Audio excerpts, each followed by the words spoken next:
Cerca Teleeuropa sul tuo Play Store o Apple Store e scarica la nostra app.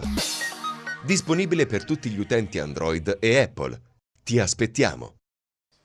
E adesso la pagina sportiva.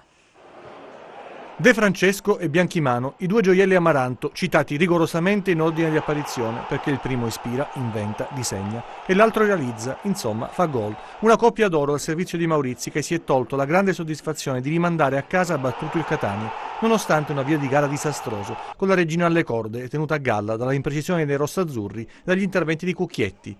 Tra i due gol di Bianchimano, la rete del momentaneo pareggio di Curiale, che aveva rianimato gli ospiti.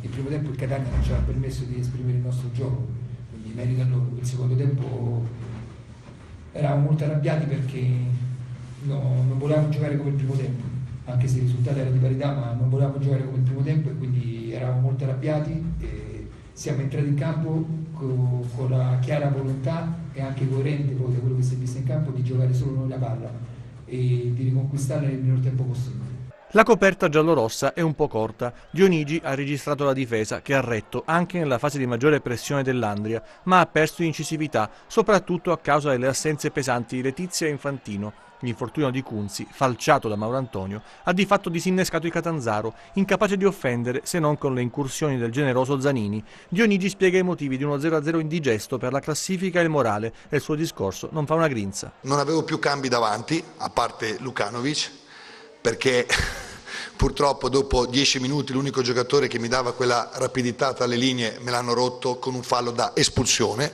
perché questa è la verità, andava buttato fuori. Sul nuovo prato del Menti sarebbe stato difficile per chiunque fare il risultato. La Juve Stabia tornava a casa dopo mesi e aveva voglia di vincere di fronte al primo pubblico. La pressione delle Vespe è stata imponente e il Rende ha capitolato sull'incursione di Canotto, sfruttata al meglio da Paponi. Per l'11 di Trocini, una gara non molto brillante. È stata una partita non spettacolare dal punto di vista delle occasioni, ma sicuramente molto battagliata in mezzo al campo.